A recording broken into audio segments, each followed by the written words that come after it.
Hi అండి, ఇది half పట్టు క్లాత్. హాఫ్ మీటర్ వచ్చేసి 40-50 రూపీస్ ఉంటుంది. పైపింగ్కి ఈ క్లాత్ బాగుంటుంది. ఇప్పుడు పైపింగ్ కోసం క్లాత్ని ఎలా కట్ చేసుకోవాలో చూద్దాం. ఈ కార్నర్ నుంచి 6కి కానీ 5.5కి కానీ ఒక మార్క్ చేసుకోండి. ఇటు సైడ్ కూడా 6కి కానీ 5.5కి కానీ ఒక మార్క్ చేసుకోవాలి. నేనైతే 6కి మార్క్ చేసుకున్నాను. ఈ రెండు మార్కింగ్స్ని స్కేల్తో ఒక లైన్ డ్రా చేసుకోండి. ఇప్పుడు ఇక్కడ నుంచి 1.5 ఇంచుకి కానీ 2 ఇంచెస్కి కానీ ఒక మార్క్ చేసుకోవాలి. 1.5కి తగ్గకుండా మార్క్ చేసుకోవాలి. 1.5 ఇంచుకి ఇలా మార్క్ చేసుకొని స్కేల్తో లైన్ డ్రా చేసుకున్నాను. అలా మీకు ఎన్ని పీసులు అయితే కావాలో అలా 1.5 ఇంచుకి మార్క్ చేసుకొని మీకు కావాల్సిన అన్ని పీసులకి ఇలా లైన్స్ డ్రా చేసుకోండి. మీకు ఏమైనా డౌట్స్ ఉంటే కామెంట్ బాక్స్లో కామెంట్ చేయండి, వెంటనే స్పీడ్గా రిప్లై ఇస్తాను. మీకు ఏ వీడియో కావాలో కూడా కామెంట్ బాక్స్లో కామెంట్ చేయండి. నెక్స్ట్ టైం నేను ఆ వీడియో చేయడానికి ట్రై చేస్తాను. ఇప్పుడు ఈ లైన్స్ని కట్ చేసుకోవాలి. నాకైతే 2 పీసెస్ సరిపోతే నేను 2 పీసెస్ తీసుకున్నా. ఇప్పుడు ఈ ఎడ్జ్లో క్రాస్గా ఉన్న క్లాత్ని ఇలా కట్ చేసుకోవాలి. ఇప్పుడు ఒకదాని మీద ఒకటి వీడియోలో నేను చూపిస్తున్న విధంగా పెట్టుకొని క్రాస్గా నేను ఎలా అయితే మార్క్ చేశానో క్రాస్గా అలా ఒక స్టిచ్ వేసేసుకోవాలి. చాలామంది ఈ కుట్టు స్ట్రైట్గా వేస్తున్నారండి, ఫినిషింగ్ అస్సలు బాగుండదు. క్రాస్గా వేసుకుంటే ఫినిషింగ్ చాలా బాగుంటుంది. ఇప్పుడు ఈ ఎక్స్ట్రా క్లాత్ని కట్ చేసుకోవాలి. ఇప్పుడు చూడండి ఫినిషింగ్ ఎంత నీట్గా ఉందో. అదే స్ట్రైట్గా వేస్తే అంత పర్ఫెక్ట్నెస్ అనిపించదు.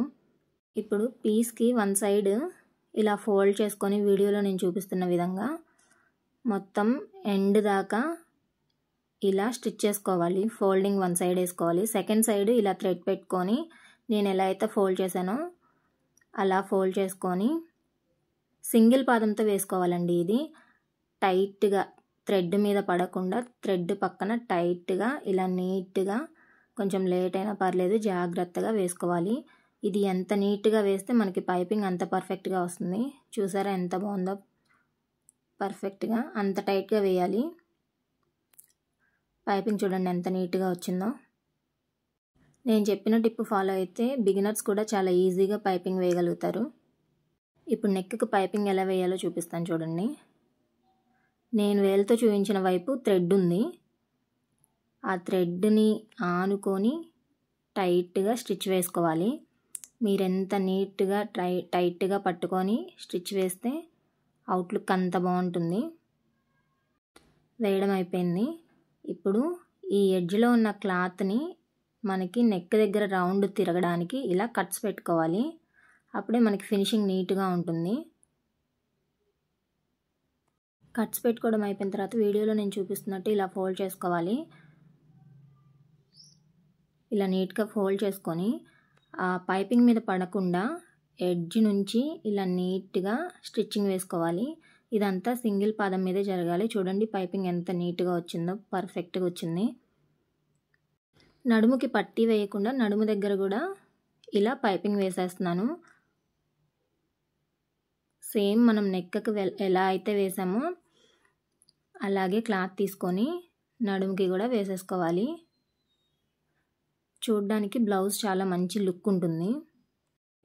ఇక్కడ నేను నడుము పట్టి వేద్దాం అన్నట్టు ఖర్చు ఎక్కువ తీసుకున్నాను, కానీ పైపింగ్ అయితే బాగుంటుందని పైపింగ్ వేసాను. అందుకే అంత క్లాత్ ఎక్కువ ఎక్స్ట్రా కనిపిస్తుంది.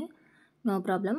ఇప్పుడు ఇలా ఫోల్డ్ చేసుకొని పైపింగ్ మీద పడకుండా నీట్గా థ్రెడ్ పక్క నుంచి ఇలా వీడియోలో నేను చూపిస్తున్నట్టు స్టిచ్చింగ్ వేసుకోవాలి. ఇది మనం ఎంత నీట్గా వేస్తే మన పైపింగ్ అంత నీట్గా ఉంటుంది. చూసారా పైపింగ్ ఎంత నీట్గా, ఎంత పర్ఫెక్ట్గా వచ్చిందో. ఈ వీడియో కనుక మీకు నచ్చితే లైక్ చేయండి, షేర్ చేయండి, సబ్స్క్రైబ్ చేయండి, నా ఛానల్ని సపోర్ట్ చేయండి. ఈ నెక్ కటింగ్ ఫుల్ వీడియో కావాలంటే నా ఛానల్లో ఉంది, వెళ్ళి చూసేయండి. Thank you for watching.